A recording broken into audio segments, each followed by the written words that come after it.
A 40-year-long study has led astronomers to conclude that there's something seriously weird about Jupiter. The largest planet in the solar system doesn't seem to have seasons. The measurements have been taken both by spacecraft and ground-based telescopes. They showed bizarre weather patterns on the gas giant. For example, cold and hot periods throughout the year, which equal 12 Earth years. And at the same time, Jupiter doesn't go through seasonal changes like our planet. On Earth, weather changes between winter, spring, summer, and fall because of the tilt of our planet's axis toward the plane in which it orbits the Sun. This tilt, which is 23 degrees, allows different parts of the globe to receive different amounts of sunlight throughout the year. But Jupiter's axis is tilted toward its orbital plane by a mere 3 degrees. It means that the amount of sunlight that reaches different parts of the planet's surface throughout its long year hardly changes. But the new study has found that there are still certain temperature swings that take place all over the gas giant's cloud-covered globe. Astronomers claim they've solved one part of this puzzle. They've found some hints that such unseasonal seasons might have something to do with teleconnection.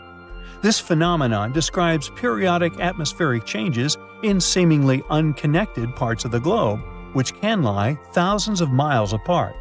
Scientists have observed teleconnection in the atmosphere of our planet too. One of the most famous examples is known as the Southern Oscillation. That's when changes in the trade winds of the western Pacific Ocean correspond with changes in rainfall across large territories of North America. As for Jupiter, when temperatures rise in specific regions of the planet's northern hemisphere, the same latitudes in the southern hemisphere cool off. Further research also revealed that when temperatures rise in the upper layer of Jupiter's atmosphere, called the stratosphere, it gets colder in the troposphere. This is the lowest atmospheric layer where weather events, such as Jupiter's powerful storms, occur. Researchers hope that by measuring all these temperature changes, they will eventually be able to make a more or less precise weather forecast for Jupiter. Maybe in the future, they will even be able to extend this to other gas giants to see if they have similar patterns. But this isn't the only mystery the gas giant can boast. Let's have a look at some other, no less intriguing puzzles. For example, a 2018 study that found that Jupiter had a delayed growth spurt. You might have heard that the most popular theory about the beginning of the solar system says that, at first, the Sun was orbited by a dust-filled gas cloud. Some time passed, and tiny pieces gathered together into lumps, which later formed planets. But Jupiter was the odd kid. It started off well. The gas giant was gathering around small clumps of matter for 1 million years or so. But once it grew to be as massive as 20 Earths, its development suddenly stopped. It could have happened after bizarre zones appeared in space. They emitted so much heat and energy that gas molecules struggled to merge with young Jupiter. This period continued for 2 million years. During this time, Jupiter only grew to 50 times the mass of Earth. But once this stage finished, the planet continued to gobble down gas like before, and soon it swelled to its current mass, about 300 Earths. Jupiter's most famous feature is the Great Red Spot, a giant storm raging in the atmosphere of the planet and capable of engulfing 2 Earths. But few people know about the Great Cold Spot. It was spotted only recently when astronomers were checking data received by an observatory in Chile. It's believed that Jupiter's auroras spawn this unusual patch, which is around 400 degrees Fahrenheit colder than the surrounding areas. These auroras are ancient. It makes the spot thousands of years old. And unlike the Great Red Spot, it's not stable. It keeps shape-shifting, and sometimes it almost disappears. But it always returns to the upper atmosphere. Usually it happens after a powerful auroral display. Now, storms are no stranger to Jupiter's atmosphere. But where there are storms, there is lightning, right? Yeah, but the bolts of lightning on Jupiter turned out to be very strange. They release radio waves, which is not strange, but for decades, every spacecraft visiting the gas giant managed to record something bizarre. You see, Jupiter's lightning only signaled in the low frequency range. and no theory could explain why, since lightning on Earth emits radio waves from low to very high frequencies. Finally, in 2018, the Juno space probe solved this mystery. Apparently, the problem was not with the gas giant, but with our technologies. Unlike previous spaceships, Juno had extremely sensitive equipment, and it came very close to Jupiter, so it did record both megahertz and even gigahertz strikes. But even Juno confirmed that lightning on Jupiter was totally different from lightning on Earth. On our planet, lightning avoids the poles. It prefers to zap the equator. Meanwhile, the gas giant's equatorial zone sees no lightning. It lights up the planet's poles, and its peak frequency is 4 bolts per second. In 2017, when astronomers were searching for the theoretical Planet X, they noticed that some object outside the solar system was tugging at objects within. Thinking it could be what they had been looking for, they turned a powerful telescope in that direction. Coincidentally, that patch of sky contained Jupiter. And even though the researchers didn't find Planet X, they noticed 10 previously unknown moons orbiting the gas giant. This brought the number of the planet's satellite to a total of 79. But the coolest thing was that one of the newly discovered moons was very unusual. The thing is, Jupiter's moons move in packs, so 2 of the new satellites were spinning with a group that rotated in the same direction as the gas giant, and the rest was in a cluster spinning against the planet's rotation. As for our weird guy, it was inside the second group but spinning with Jupiter. Unfortunately, it means that the moon will most likely have a short lifespan. An anti-retrograde moon within a retrograde cluster won't be able to avoid a collision. Look at Jupiter's beautiful patterns. Look at these swirls and stripes. For a long time, no one knew the depths of these bands. But in 2018, scientists used a novel way to crack this riddle. This method involved the space probe Juno, which orbited the gas giant every 53 days. Each time it passed by, it measured how strong the pull of the planet's gravity was. It helped astronomers create a 3D image of the stripes. It goes like this. The greater the pull, the greater the mass of the region below. And after examining the gravitational map, researchers concluded that the stripes ran shockingly deep. Most of them plunged to a depth of 1,800 miles. But Jupiter is a gas world, and the winds raging in its atmosphere shift all that mass around, making calculations very difficult. Jupiter has the strongest magnetic field of all the planets in the solar system. It's 20,000 times more powerful than that of Earth. But the gas giant's magnetosphere is a bit wacky. It's unique and doesn't resemble the field of any other planet we know about. Before, experts thought that Jupiter's magnetic field was similar to Earth's, 2 poles connected with magnetic lines near the geographical north and south. But Juno showed that things on Jupiter are a bit messed up. The magnetic south pole is pretty well behaved, but the north pole is a different story. Intensely magnetic ribbons and chaotic pieces of field, some of them without even positive or negative counterparts. Plus, there seems to be another south pole. It might be that Jupiter's hydrogen ocean generates the magnetic field of the planet. And if scientists manage to solve the mystery of Jupiter's magnetosphere, they might also find out what's happening inside the gas giant. But first, they need to understand the bizarre behavior of the planet's poles. Hey space buffs, just how well do you know our solar system? Guess the planet. It's more than twice as massive as all the other planets combined. It's covered with striking swirls and stripes, which are actually windy clouds of cold ammonia and water, floating in an atmosphere of hydrogen and helium. Still no clue? Then look at this. It's the infamous Great Red Spot, a giant storm larger than our home planet that has been raging for hundreds of years. Right you are. This cloudy world is Jupiter, and the main question is this planet our enemy or friend? NASA's Juno orbiter is exploring this gas giant at the moment, sending us tons of useful data. Jupiter is so big that 11 Earths could fit across its equator. If our planet was the size of a grape, Jupiter would be a basketball. The gas giant is the fifth planet from the Sun, orbiting around 484 million miles away. And even though for us Earthlings, our blue-green world seems to be the most important among all the other planets, we live in Jupiter's solar system. After all, it accounts for 75% of the mass of all the planets in our star system. And it's also 318 times more massive than Earth. And whatever Jupiter wants, Jupiter gets. Jupiter wants to throw stuff across the solar system? No problem. After all, this gas giant doesn't have its immense gravity for nothing. It yanks material from the asteroid belt, stopping poor space rocks from forming anything larger than Ceres, the only dwarf planet located in the inner solar system. Jupiter is hungry, it gobbles up comets, asteroids, and whatnot.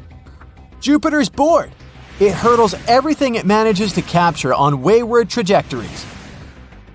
This gas giant must have caused a lot of destruction over the course of its life, which is around 4.5 billion years. But here's the thing. Some scientists think that we might owe our very existence and the existence of our planet to Jupiter's protective gravity. It may sound confusing, but by greedily swallowing up dangerous space objects, this planet vacuums the solar system. Other astronomers don't agree with this theory. They claim Jupiter is a hooligan, bothering peaceful and safe comets and sending them to unexpected places.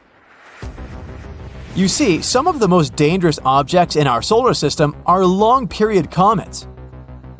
Those are huge chunks of ice and rock coming from the depths of the Oort cloud, which lies far beyond Pluto. Some of them get pushed into the inner solar system, where they dash past the Sun. There's a chance that the most devastating extinction on Earth was caused by a long-period comet. As such comets make their way through the solar system, they likely interact with Jupiter's gravity. The gas giant pushes them this way and that, consuming some of them like delicious ice rock burgers. But does Jupiter push such comets out of their dangerous orbit so that they don't smash into Earth? Or does this gas giant actually divert the trajectories of the comets that would otherwise miss Earth? No one knows. Astronomers sometimes call Jupiter a failed star. The gas giant indeed contains a lot of helium and hydrogen, the material stars are mostly made of. But the planet's mass isn't enough to start a fusion reaction in its core, and that's exactly how stars produce energy. They fuse the atoms of hydrogen together under extreme pressure and heat and create helium. In the process, they also release light and heat. Jupiter could start a nuclear reaction and become a star only if it was 75 times its current mass. Paradoxically, if Jupiter even got more massive, it would also get smaller. This additional mass would make the planet denser, and it would cause the gas giant to start pulling it in on itself. Astronomers are almost sure that even if Jupiter was 4 times its current mass, it would still remain the same size.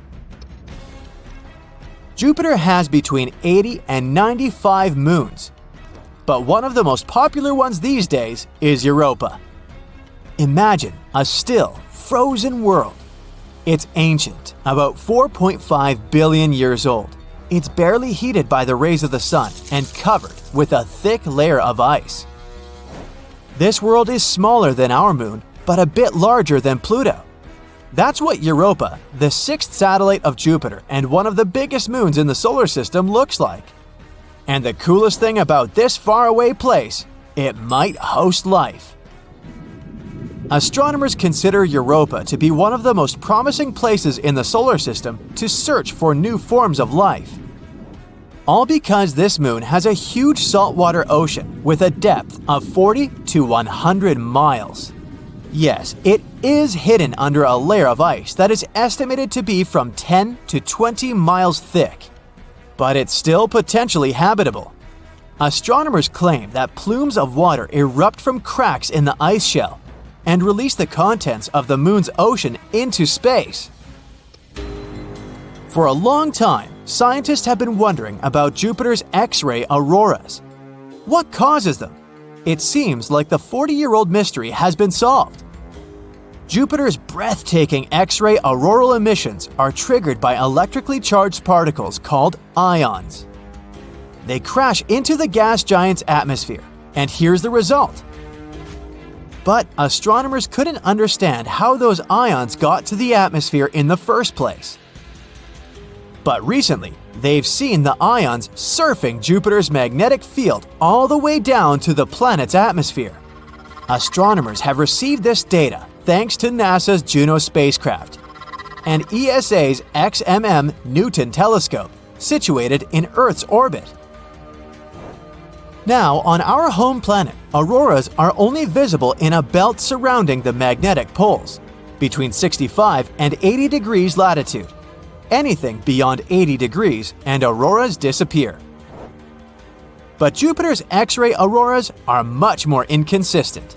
They pulsate regularly poleward of the main belt, and sometimes they're different at the north and south poles. Scientists have figured out that this pulsation is caused by the fluctuations in Jupiter's magnetic field. You see, when the planet rotates, it drags behind its magnetic field. Struck by the particles of the solar wind, it gets compressed. This heats the particles trapped in Jupiter's magnetic field, and they start moving along the magnetic field lines, producing magnificent auroras. Another feature Jupiter is famous for is its Great Red Spot, an enormous storm raging in the southern hemisphere of the gas giant. Its top parts tower more than 5 miles above the surrounding cloud tops. The storm is more than twice as wide as our planet. At the edges of the storm, the wind speeds reach 270 to 420 miles per hour. That's faster than Earth's tornadoes. The hot gases in the planet's atmosphere are always moving, rising, falling, and swirling. Just like on our planet, when cooler and hotter gases mix and merge into one another, they form giant circling storms. Astronomers think that once several enormous storms could have come together, creating the Great Red Spot. And now it keeps raging by constantly drawing cool gases from below and hot gases from above. Plus, this monster of a storm absorbs other, smaller vortices. They make the spot even more powerful. Several theories try to explain why the storm has its trademark color. It varies from whitish and pale salmon to orange and brick red. Some scientists believe the answer lies below the Great Red Spot, closer to the planet's surface. A colorless layer of ammonium hydrosulfide might be reacting with the cosmic rays or the UV radiation coming from the sun. This somehow gives the spot its pretty red color, but so far, it's just a theory. Astronomers have been observing the Great Red Spot since the 1830s. And for the first time, the storm was spotted in 1665 and described as the permanent spot. In other words, the storm is almost 400 years old. Strangely, it's been shrinking in size since the beginning of the 21st century. In 2019, it began flaking at the edges, with small pieces breaking off and vanishing. If this process continues, by 2040, the Great Red Spot might become circular, or it may simply disappear. Scientists keep finding new planets they call super-Earths. It's a class of more massive planets than Earth, but way lighter than ice giants, such as Uranus and Neptune. Super-Earths can be made of rock, gas, or a combination of these two. They are often twice or even up to 10 times bigger than the Earth. They're interesting to study, but kinda too far away from us. They're pretty common outside of our solar system, together with other interesting planets like mini Neptunes. Those can also be gas dwarfs, ice giants, or huge rocky bodies. But again, we don't have anything like that. But something we do have that those other solar systems don't? Jupiter. It's the biggest and heaviest object that orbits our sun. This king of planets possesses a powerful force to dominate our solar system. Jupiter is notorious for eating planets. A protoplanet slammed into it about 4.5 billion years ago when Jupiter was still a young planet in its early stages. This protoplanet was 10 times heavier than Earth and was made of ice and rock. The collision was huge. Jupiter's core broke apart, and helium and hydrogen mixed with denser materials. Through time, the heavy material settled back into the dense core, which is what we see today. And if it swallowed a planet before, it might keep doing it as well. We suspect our solar system used to have many more large planets than it has now. For example, it's kinda empty around Mercury today. Similar areas around many other central stars are definitely more packed with intermediate mass planets, with the size between Earth and Neptune. Our solar system was a chaotic place at its beginnings. Young stars were surrounded by swirling disks of dust and gas, and planets would form out of that debris, something like trees when they're springing up from the ground. Small rocky planets would form in the strong heat and light close to stars, while gas giants would form farther out, where temperatures were lower, which means they could preserve more gassy materials. And even though planets in our solar system seem pretty stable and peaceful today, following their orbit, they weren't that calm before. Some planets didn't have a circular orbit. They had oblong, more eccentric paths. It took them swinging first toward their stars and then farther away. It was like they had been thrown off kilter by the gravity of other planets on their way. There's something called the Grand Tac Theory.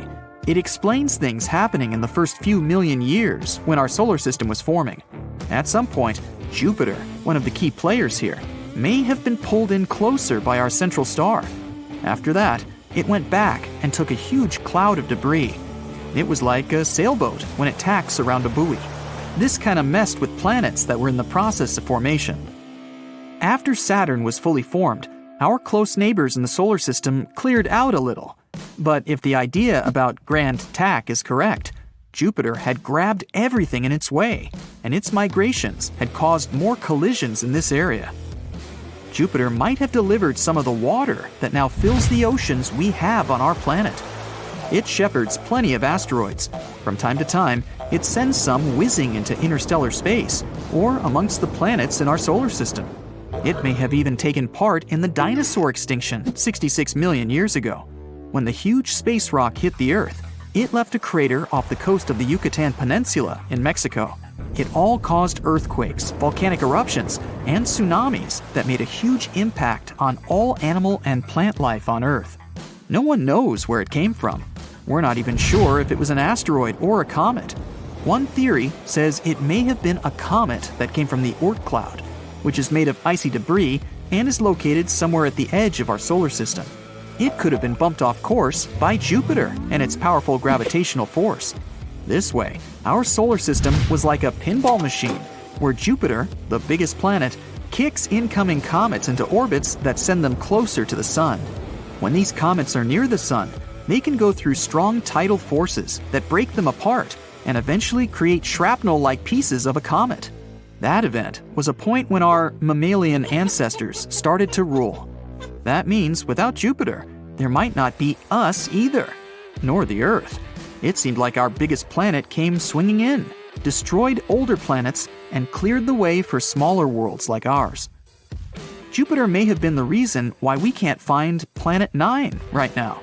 Scientists believe it exists, and they think it could be hiding somewhere beyond Neptune, but not Pluto. There are 3 zones in our solar system: the inner planets, outer planets, and whatever there is beyond. The mysterious planet could be the size of the Earth or Mars. It swirled among the gas giants before they eventually swept it toward the outer parts of our solar system, or even somewhere into deep space. Jupiter has stripes because of differences in temperature, atmospheric gas, and chemical composition. Scientists used to think the only reason for these different colors was the mighty atmospheric wind and material circulating between layers of the atmosphere. Now we know the light-colored stripes, or so-called zones, show us where the gas rises. When the stripes are dark-colored, they're called belts and can tell us where gas is sinking. Jupiter's moons could also be why the planet is stripy. because they're tugging on its atmospheric convection cells. At the center of Jupiter, there's a dense liquid core made of helium and metallic hydrogen, together with dissolved heavier elements. As we go further from its center, the temperature and pressure inside the planet drop off. That way, the liquid interior gives way to gases from the atmosphere. Again, mostly helium and hydrogen. No one knows how deep this liquid-gas boundary lies, but the planet is probably fully liquid a couple of thousand miles under its cloud tops. Jupiter would still be bigger than some other giants, like Saturn, if we could strip its gases. Jupiter is sometimes even called a failed star, although that's not quite correct. It's mostly made of hydrogen, like regular stars, but it's still not massive enough to start thermonuclear reactions in its core, which would eventually turn it into a real star. In theory, every object could be turned into a star, if you only add enough matter to it. If there's enough mass, the temperature and internal pressure will increase and start thermonuclear reactions. So, to turn Jupiter into a star, such as the Sun, you'd have to make it 1,000 times more massive. But to form a cooler red dwarf, you'd only need 80 Jupiter masses more. That way, Jupiter won't spontaneously become a new star of our solar system. But if many space objects with similar mass collide with it, or in other words, if Jupiter eats them, then maybe. You never know. But in theory, if it could become a massive star, it would have stopped other planets from forming in stable orbits. It would have also increased the radiation that the surface of those planets get, which is why it would be really hard for life to develop in our solar system. Jupiter is the planet that spins the fastest in our solar system. It only needs 10 hours to make a full rotation on its axis, even though it's huge, more than 300 times bigger than the Earth, and 2.5 times more massive than the rest of the planets in our entire solar system together. But if it got more massive, it would shrink. More mass would make Jupiter denser, which means it would begin pulling in on itself. So it could get 4 times its mass and would still be the same size. Picture a tiger. Tigers are known for their beautiful stripes, which they always keep the same. However, imagine if the tiger's stripes could change their size, position, and colors from time to time. Magical, right? But that's exactly what happens with one titan of our solar system, Jupiter. Why and how? Well, astronomers might just have the answer, so let's see. Jupiter is a huge and fascinating planet. When you're looking at its picture from far away, it's like seeing a beautiful sunrise. Here we have an entire palette, from creamy pale yellows to caramel browns, with even some blue shades. Jupiter is a fascinating place made mostly of hydrogen and helium, just like our Sun. However, it didn't gather enough stuff during its formation to become a star. Instead, it became a colossal ball of gas that could fit more than 1,300 Earths inside. Jupiter has these interesting patterns of dark and light clouds that go around the planet in alternating bands, like giant stripes. These dark stripes are called belts, and lighter ones are called zones. Actually, it's not unique in this. Earth and Jupiter both have these cool patterns in their atmospheres. It's just that Earth has a few of them, but Jupiter has a lot more. Why are these belts brown and beige? Those can be explained by the combination of hydrogen, helium, and other trace elements in the planet's atmosphere. It's like mixing different colors of paint to create new shades. These belts create beautiful patterns across the planet's surface. Now, because Jupiter has such a massive atmosphere and a weather system similar to Earth's, it experiences some extraordinary storms. So even though these stripes may look calm and peaceful, they're actually part of a wild weather system. It's like a never-ending storm party happening there. These belts and zones move in opposite directions around the planet. The belts go against Jupiter's rotation, like going against the flow, while the zones go with it, joining the dance.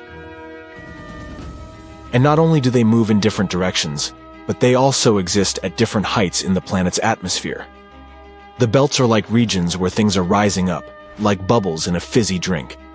So the cloud tops in the belts are higher up in the sky compared to the cloud tops in the zones, which are more like sinking areas. So, even though Earth and Jupiter have this similarity, their weather is completely different. It's like comparing apples and oranges. One of the most famous storms on Jupiter is the Great Red Spot. But why is it red? Well, that's a bit of a mystery. Scientists think that the storm sits at a higher altitude than the rest of the atmosphere. This means it gets a stronger dose of sunlight. Imagine standing on a hilltop where the sun shines brighter on you compared to the surroundings. In a similar way, the Great Red Spot gets more radiation from the sun. The storm also contains some special chemicals in its clouds, like ammonia and acetylene. When these chemicals receive that extra radiation, they react in a unique way, giving the storm its distinct red color. It's like a special effect in a cosmic theater. Anyway, the stripes look pretty cool and all. But what's the big mystery around them? Well, you see, one day scientists decided to look at data from deep inside Jupiter, about 30 miles below the surface.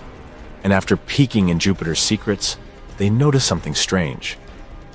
When they looked at Jupiter using a special type of light called infrared, the colors of its stripes actually switched around. The light bands that were pale and creamy in normal pictures become dark in the infrared view. The dark bands that were belts before now shined brightly in the infrared. This suggests something interesting. The belts on Jupiter have thinner cloud coverings compared to the zones. It's like the belts are wearing sheer, see-through outfits, while the zones have thicker clouds, like fluffy jackets. So, what we see as dark bands in normal pictures turn out to be bright in the infrared, hinting that these belts have less cloud stuff blocking the light. But here's the most strange part. Every few years, something changes. It's like the weather on Jupiter goes through a wild roller coaster ride. The colors of the belts can change, and sometimes the whole weather pattern becomes a bit crazy for a while. Scientists have been scratching their heads, trying to figure out why this happens. So they've decided to use a special spacecraft called Juno to investigate this. Since 2016, Juno has been gathering a lot of information about Jupiter, like a spy collecting clues. One of the things Juno has been looking at is Jupiter's magnetic field. Just like Earth, Jupiter has a magnetic field. It's like an invisible bubble that surrounds the planet, extending to space. This magnetic field is really important because it protects the planet and everything on it. It acts like a shield against harmful particles from space, like those coming from the sun. But Jupiter's way bigger than us, so his protective shield is much stronger. Magnetic fields are generated by something called a dynamo, which is like a big swirling conducting fluid inside the planet. This fluid moves around and rotates, kind of like a dance party happening deep within the planet. So, scientists have been looking at the data collected by Juno over the years and noticed something interesting. Jupiter's magnetic field has its own little motions, kind of like when you see waves in the ocean. Scientists call these motions torsional oscillations, which is just a fancy way of saying wave-like movements. It's like Jupiter is doing its own magnetic dance. Now let's imagine that Jupiter's insides are like a giant pot of boiling soup. Deep within Jupiter, there are slow currents that carry heat upwards, just like a conveyor belt. This heat eventually reaches the upper part where we see the clouds. But here's where things get interesting. Imagine someone starts stirring the soup really fast with a spoon. Those wavy magnetic movements, the torsional oscillations, act just like that spoon. They create a disturbance that messes up the slow currents. Now this disruption has a big impact on Jupiter's weather. It's like turning up the heat in the kitchen and changing the way the soup cooks. The patterns of rising and sinking in the clouds, which we call upwelling and downwelling, get all mixed up. A whirlwind in the soup. Our clever scientists also noticed something special near Jupiter's equator. They discovered a concentrated spot of magnetism called the Great Blue Spot. And guess what?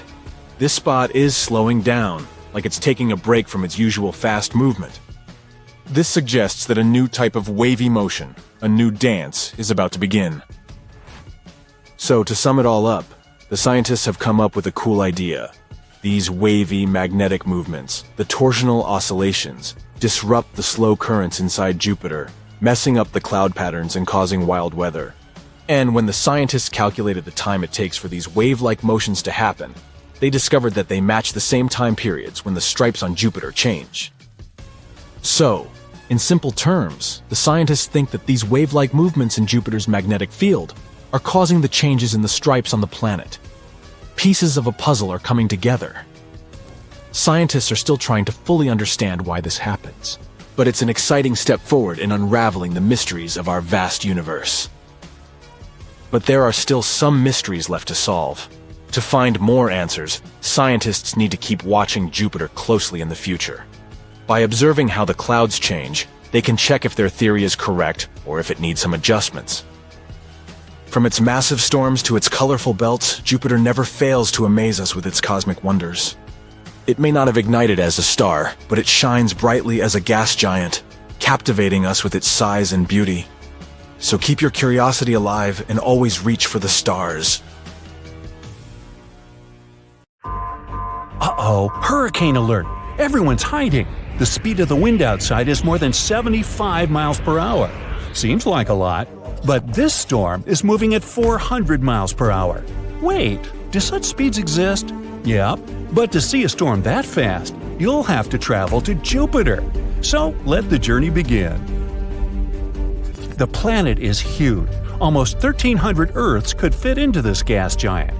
It's also incredibly hot, with the temperatures reaching about 43,000 degrees Fahrenheit at the planet's core. Unfortunately, you can't land on Jupiter's surface because, well, being a gas giant, it doesn't have any solid surface. But you can go deeper into Jupiter's atmosphere. Look at these thick brown, yellow, red, and white clouds passing by. They're what make the planet look colorful and kind of striped. If you continue descending toward the center of the planet, you'll see its atmosphere, mostly made up of hydrogen and helium gas, becoming liquid. It happens because of immense atmospheric pressure. The planet's core itself is a mysterious object.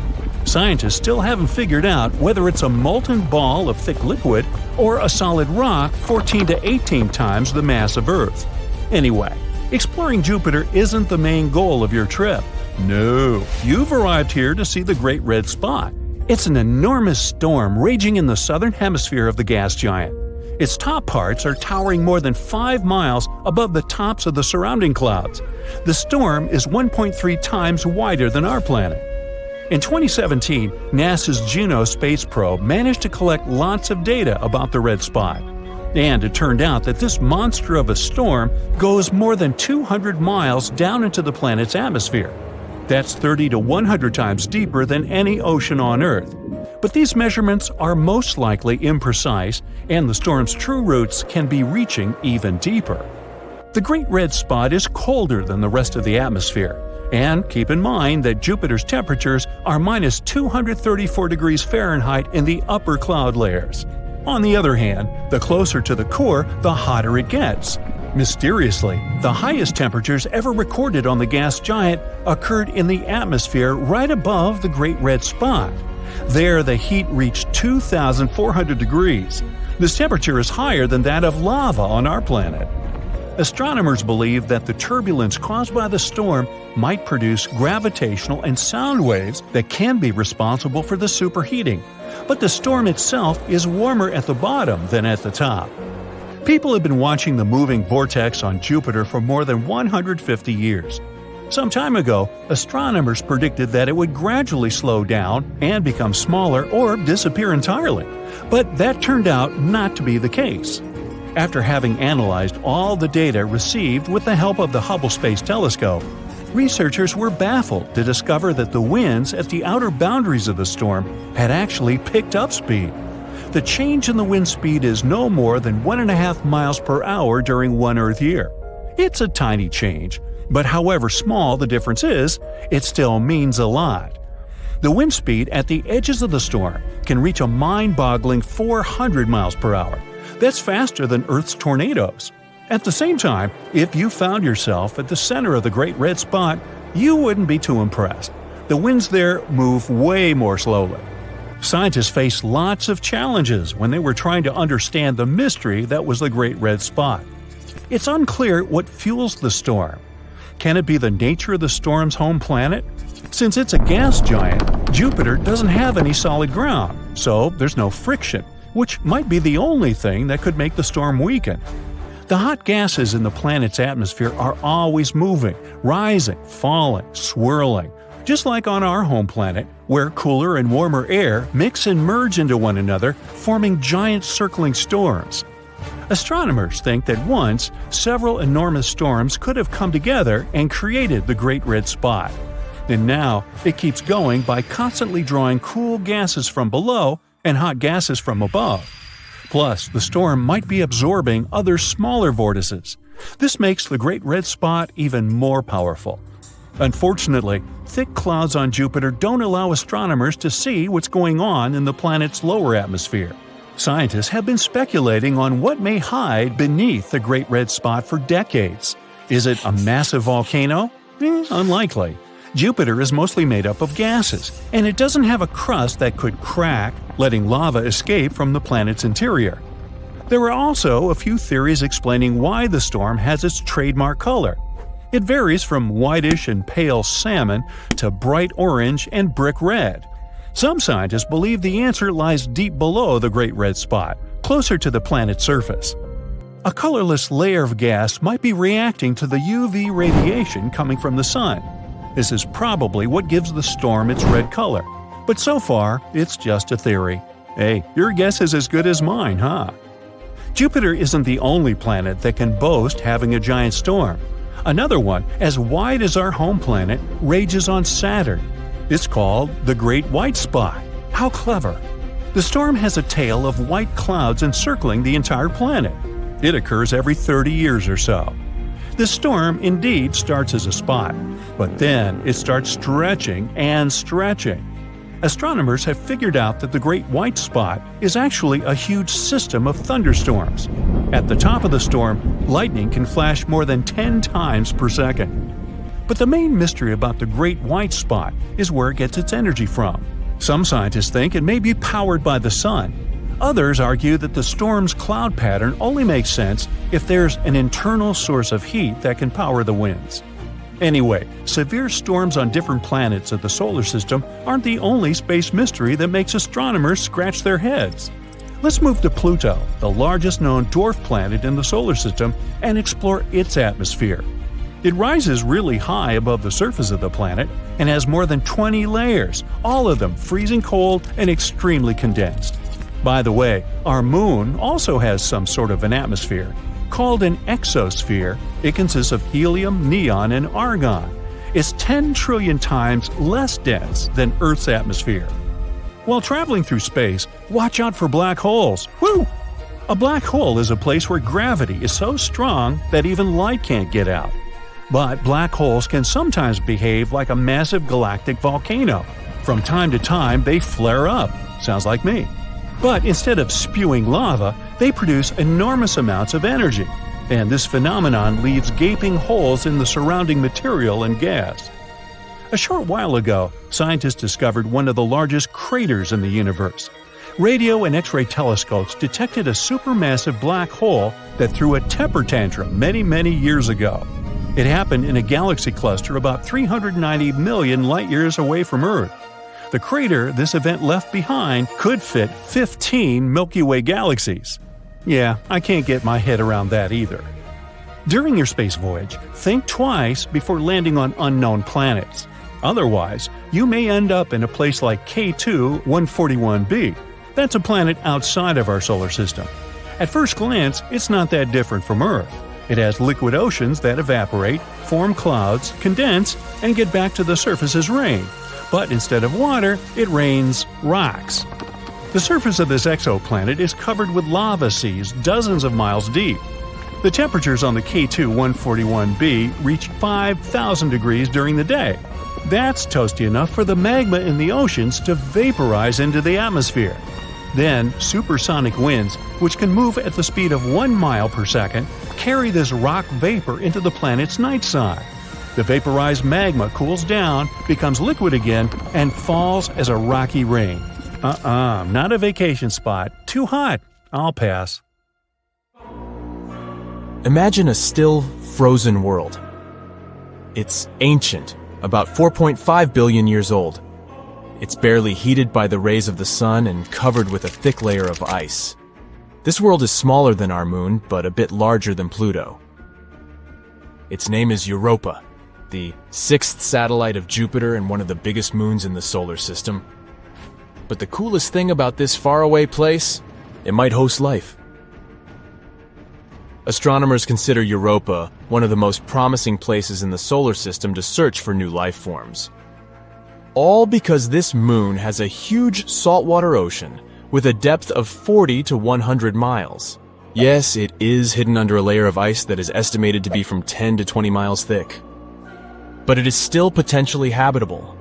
Astronomers claim that plumes of water erupt from cracks in the ice shell and release the contents of the moon's ocean into space. Of course, it's going to be challenging for any life-seeking missions to access such a deep environment. On the bright side, scientists already have some evidence that there are way shallower pools that probably lie much closer to the surface of the moon. They might be located even less than 1 mile under the ice. And there are two great things about this news. First of all, it boosts the odds of life existing on Europa. And secondly, if it's true, it can make it easier for future missions to find these life forms, if there are any. Interestingly, the new discovery about these shallow pools came about by sheer luck. The scientist leading the research, Riley Kohlberg, accidentally saw a presentation of his colleague, a planetary scientist. That scientist showed a picture of double ridges on the surface of Europa, and Kohlberg remembered that he had seen similar ridges on Earth. But while such formations are rare on our planet, they are way more numerous on Europa. The following studies suggested that the ridges on Jupiter's moon might be the result of a specific cycle, similar to that on Earth. In this cycle, liquid water freezes and then thaws inside an ice sheet, which is a rather high-pressure environment. This causes the sheet to move upward over and over again, creating a two-peaked structure. Or at least that's what happens on Earth.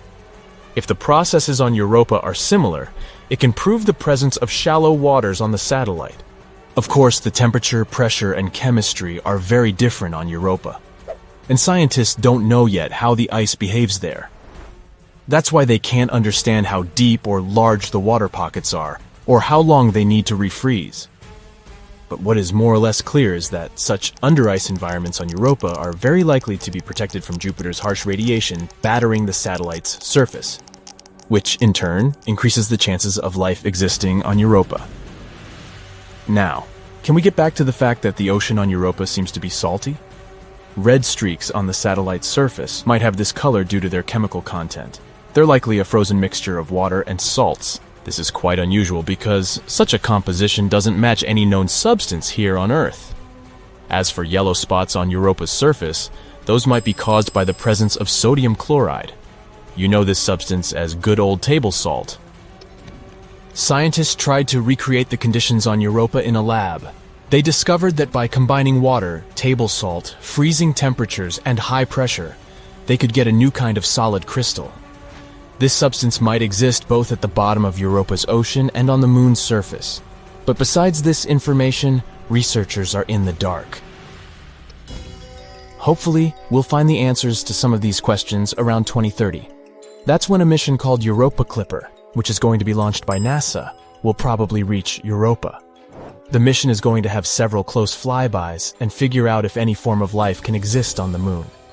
The European Space Agency's JUICE, which stands for the Jupiter Icy Moons Explorer, is going to visit Europa in the next couple of years too. But Europa isn't the only place in the solar system that might host or once hosted life. In 2003, Mars Express, a spacecraft launched by the European Space Agency, discovered methane in the atmosphere of Mars. On our planet, the biggest part of this gas in the atmosphere is produced by living creatures, for example by cattle digesting food. However, scientists think that methane was stable in the Martian atmosphere for about 300 years. And then, in 2006, the methane almost entirely vanished from the red planet, and it happened 600 times faster than researchers' models accounted for. The question, what or who generated the gas, and where did it go? Another Martian mystery is microbes that may be sleeping beneath the surface of Mars. There, they might have been protected from the harsh radiation coming from space for millions of years. Scientists simulated the conditions on Mars in a lab to check if it could possibly be true. And they were amazed to find out that bacteria could easily survive in such conditions for 280 million years. Which means that if life existed on Mars, we could find the evidence in the planet's subsurface by drilling into the Martian soil. Right now, there is no flowing water on Mars, and cells or spores would simply dry out. Plus, the surface temperature is similar to that of dry ice. In other words, the surface of the planet is deeply frozen, and still, there could be 6 types of bacteria and fungi living underground on the red planet. The most likely of them is nicknamed Conan the Bacterium due to its tough nature. Well, I guess time will show. Now let's move to Venus. In 2020, scientists announced that in the toxic Venusian atmosphere, there was something that might mean the existence of life.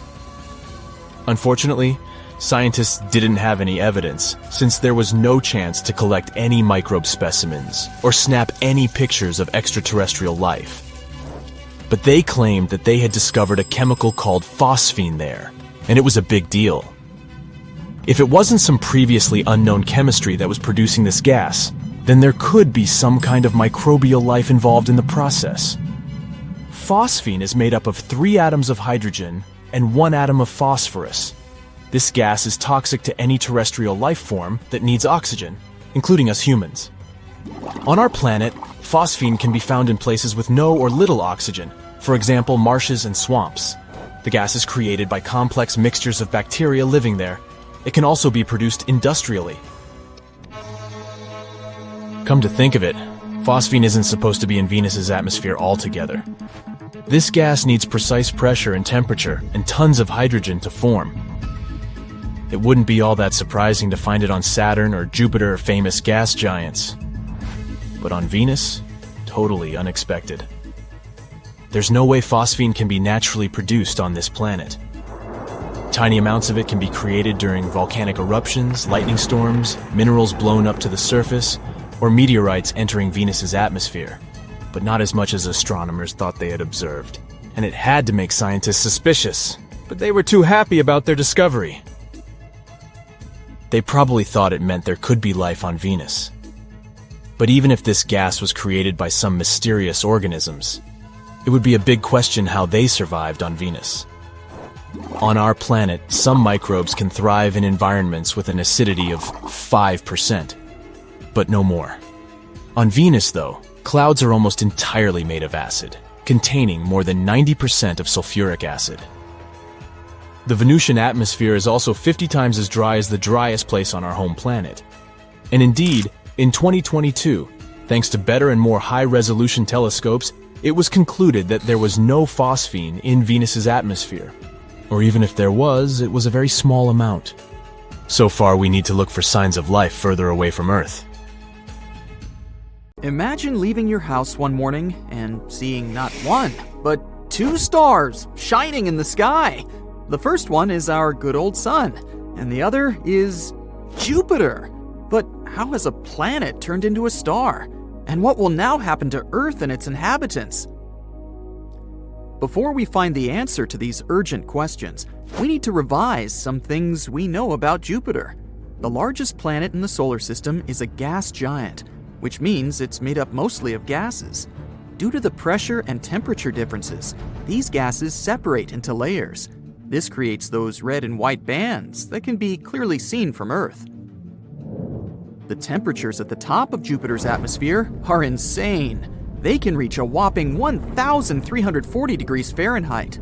The planet also has an immense gravitational pull. In 1995, the Galileo probe reached the atmosphere of Jupiter and sliced it at a speed of 106,000 miles per hour. It survived the scorching temperatures and started its descent.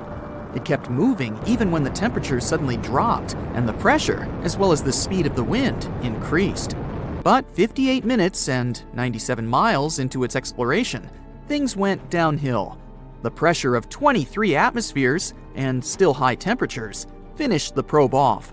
It was melted and then vaporized by the extreme heat. Now, if Jupiter suddenly decided to keep growing, it would eventually become a star. and its composition would allow this planet to do it. Once, a long, long time ago, Jupiter took most of the mass that was left after the formation of our Sun. That's how it ended up with more than twice the combined material of all other bodies in the solar system. And the planet's ingredients are the same as those of a star, mostly hydrogen and helium. Jupiter is just not massive enough to ignite. But what if it was? Then it would turn into another kind of celestial body, most likely a brown dwarf. In this case, it would have a minor effect on the orbits of the planets of our solar system, because brown dwarfs are more massive than planets, but not as massive as stars. A brown dwarf is usually 13 to 80 times the mass of Jupiter. It can only become a star if the pressure in its core gets high enough to start nuclear fusion. So let's imagine that it's happened, and Jupiter has become a real star. For example, a red dwarf. Red dwarfs are stars with masses around 7.5% to 50% of the mass of our Sun. Red dwarfs are also hotter than brown dwarfs. Their temperature can reach 6,380 degrees Fahrenheit. Our Sun, by comparison, has a temperature of almost 10,000 degrees Fahrenheit.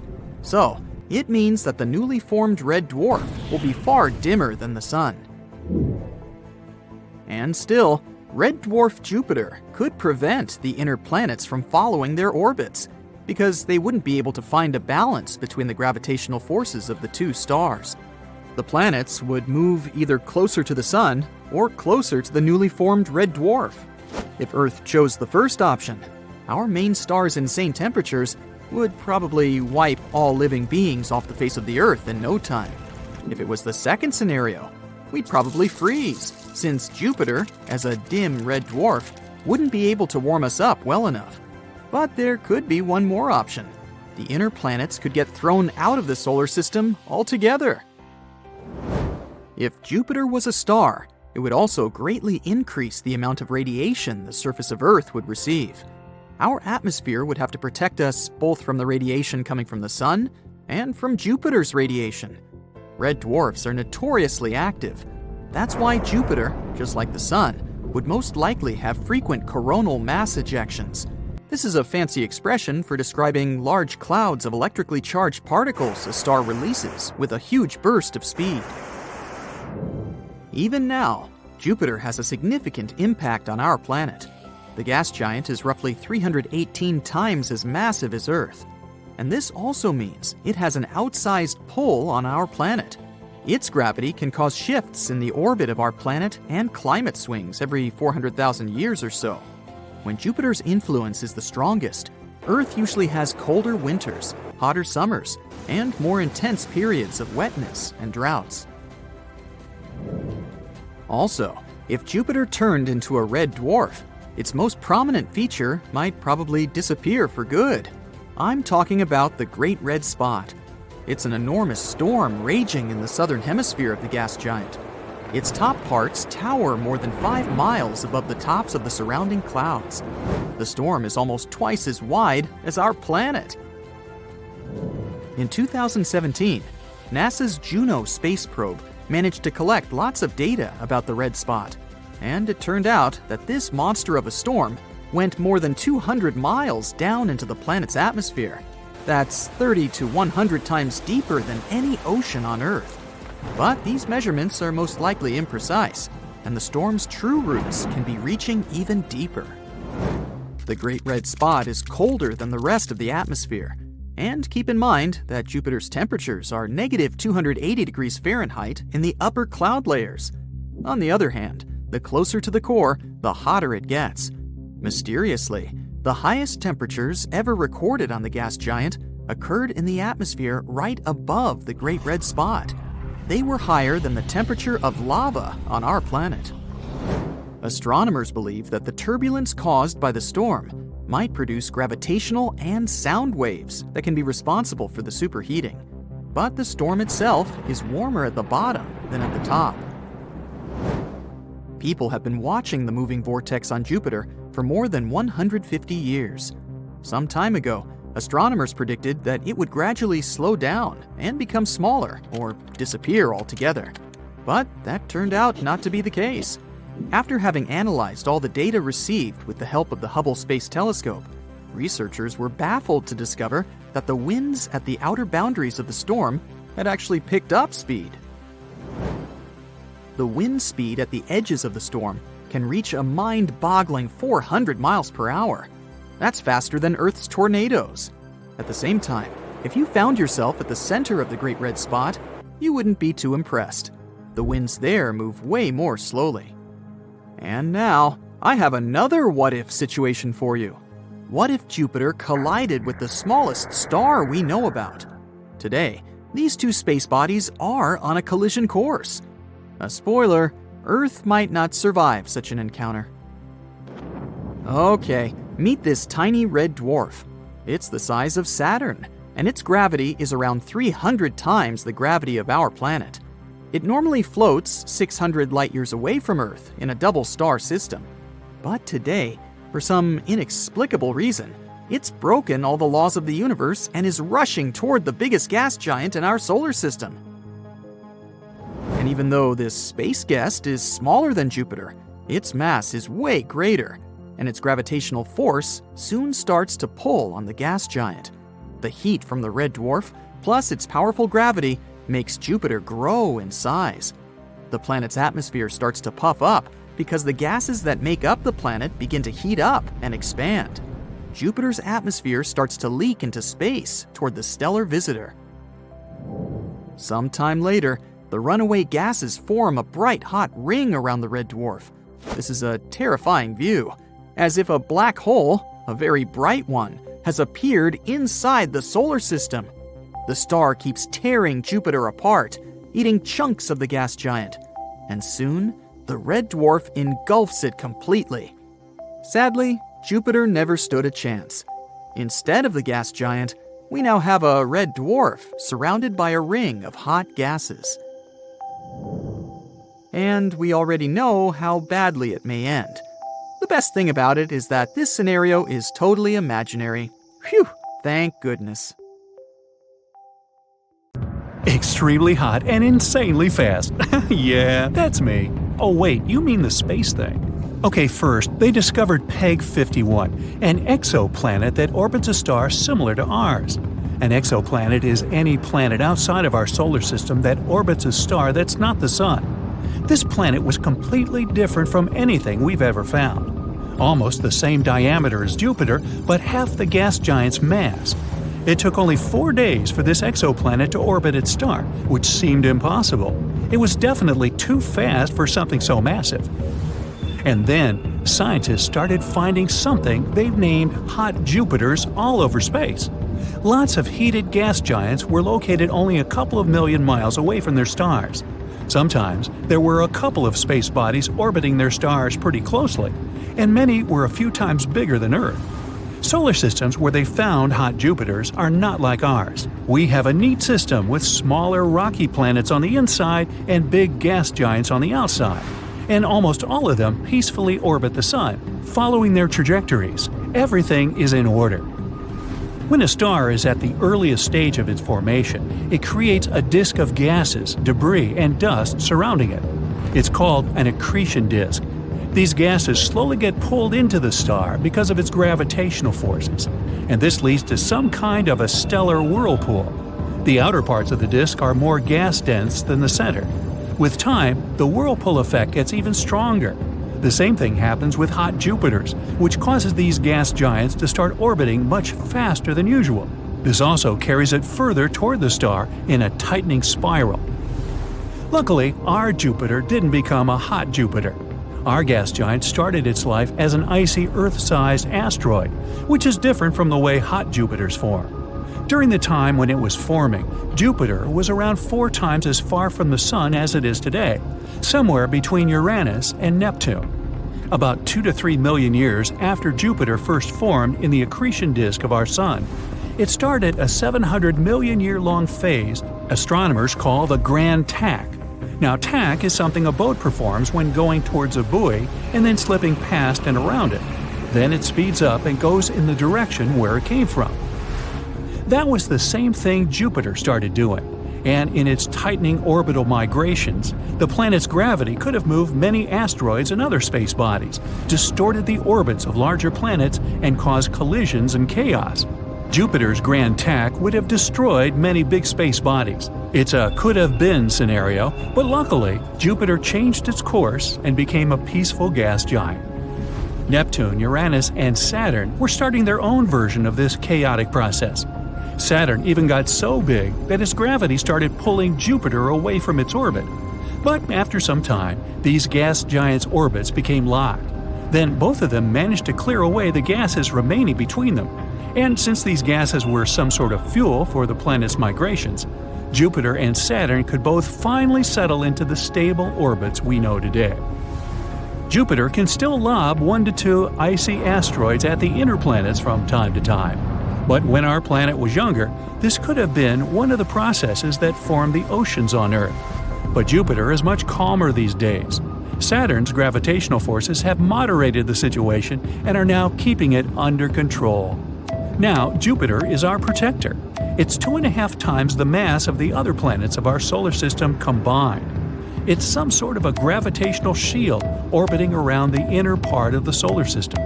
Jupiter redirects incoming debris and asteroids away from the inner planets, Mercury, Venus, Earth, and Mars, keeping us all safe. Because of this, Earth has always been protected, so our planet has had enough time to evolve complex life forms. And it hasn't been destroyed by asteroids, hot Jupiters, or other space bodies.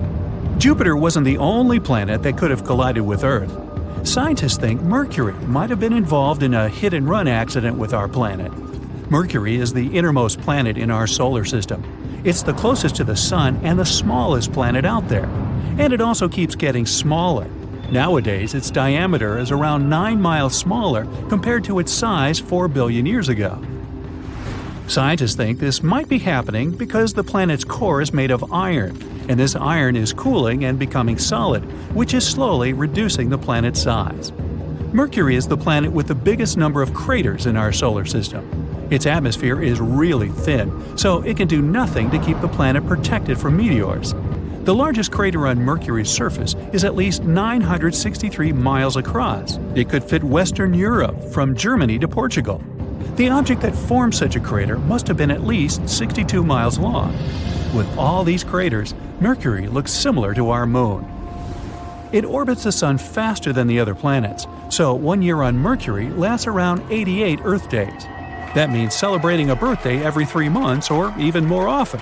At the same time, the planet rotates so slowly that a day on Mercury lasts almost 59 Earth days, a long time to wait to go to bed. There's a piece of Mercury on our planet. In 2012, a green meteorite was found at a street market in Morocco. Scientists studied its composition and concluded it could be from Mercury. Mercury doesn't have its own moons because of its small size and weak gravity. Plus, the planet is too close to the Sun. By the way, the only other planet without moons in our solar system is Venus. Mercury has a really thin crust, like a good pizza. One of the theories of the planet's formation claims there was a major collision where the planet lost most of its crust. It could have also moved Mercury from its original spot. It wouldn't be unusual. The gas giants in our solar system also didn't form in the location where they are today. Mercury also has an eccentric orbit, which means it could have been kicked out of its old orbit and moved to a new one. Scientists also think Mercury might have collided with the early Earth. One theory says that's how the Moon could be formed, out of all the material flying away after the big crash. There might even have been pieces of Mercury's crust in the mix. Exoplanets Kepler 107b and Kepler 107c are a pair of planets that orbit a star similar to our Sun in the Kepler 107 system. It's around 1,700 light-years away from us. These planets have almost identical sizes, both with a radius 1.5 times that of Earth. But one of them, Kepler 107c, is almost 3 times as dense as the other. That's because the planets have a different composition. Some scientists believe that Kepler 107b is less dense because it probably collided with another unknown planet in the past. This powerful hit took away part of its surface and left behind a very dense core rich in iron. A huge comet hit Neptune around 200 years ago. But since Neptune isn't a rocky planet with a thin atmosphere, like Mars or Mercury, it's harder to find evidence of this impact. But a comet called Shoemaker-Levy 9 broke apart in 1994 and smashed into Jupiter. Astronomers managed to record this event. It helped them learn more about the elements and molecules the collisions left in Jupiter's atmosphere. This information helped scientists realize that the amount of carbon monoxide in the upper layers of Neptune's atmosphere is higher than in the lower ones. This means a big comet likely hit the planet in the past, since comets have carbon monoxide in their icy tails. Something huge slammed into Uranus, too, changing the planet forever. A space object twice bigger than Earth hit the ice giant. This left the planet tilted, and it looks as if it's rotating on its side. Uranus is extremely cold, way colder than it's supposed to be. It might mean that the object that slammed into it was probably a young protoplanet made up of ice and rocks. Also, some of the debris from that collision may have created a thin shell around Uranus. It still traps the heat coming from the core of the planet. There are strange energy pulses bombarding our entire galaxy, and they come from the other side of the universe. Over the last decade, scientists have been observing bizarre flashes of light coming toward our planet. This phenomenon is called fast radio bursts, or FRBs. These signals travel through a couple of billion light-years of dust and gas. That's a rather long way. So far, no one has figured out what's going on behind these bursts. It may seem like the best way to get to some planet from Earth is to patiently wait for it to come as close as possible. Yeah, there it is. And then take off on a rocket pointed in the planet's direction. Whoa, bye Mom, see ya. Wait, why didn't this method work? First off, the planets, including our own, constantly move following their elliptical orbits at speeds of tens of miles per second. So your rocket kinda needs to be put in an elliptical orbit, right?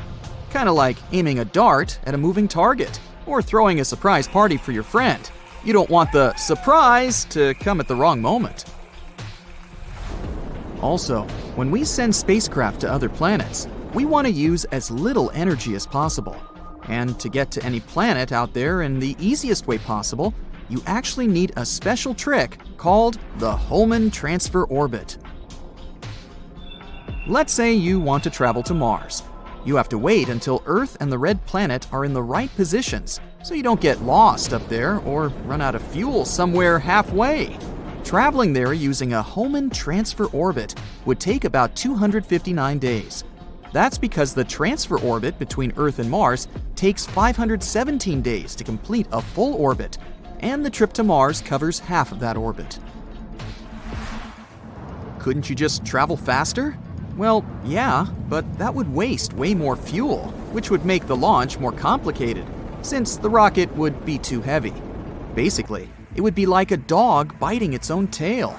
If you could travel at the speed of light, it would take you 12.5 minutes. Also, when your rocket finally gets to the other planet, it still needs to slow down to go into orbit around it, or even land on its surface. This means it will use more energy.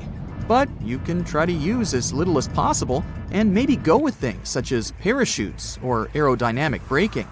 It's kind of like if you were riding your skateboard and needed to stop. You wouldn't just crash into a wall. You'd use your foot or something to slow down gradually.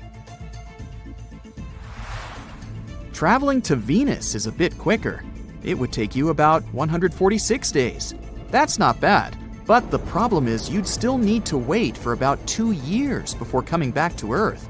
That's necessary because the planets need to realign themselves properly so that the spacecraft can meet Earth's orbit when it returns. So, in total, a round trip to Venus would take around 2 years and 1 month, including the waiting time. And that waiting time wouldn't be that pleasant, considering that's the hottest planet in our solar system. Let's say you want to travel to Jupiter. How long will that take? It depends on a lot of things, mainly its position.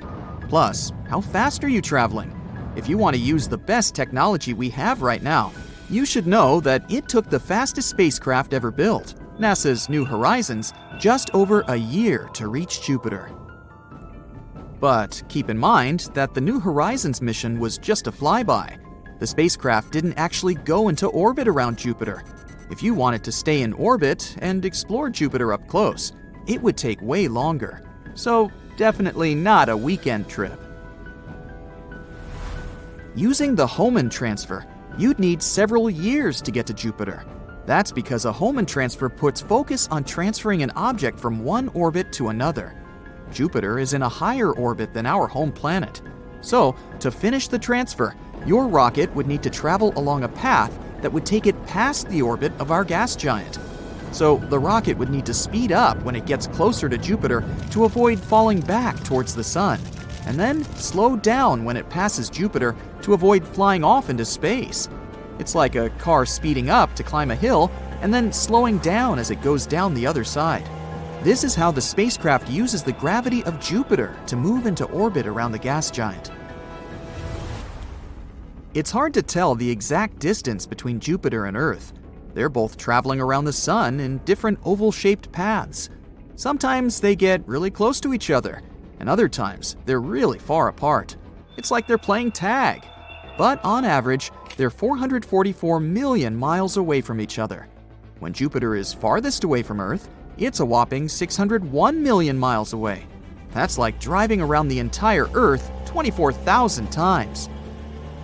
But if you could travel to Jupiter at the speed of light, on average, you'd get there in 40 minutes. There's this super fast spacecraft we need to mention, the Parker Solar Probe.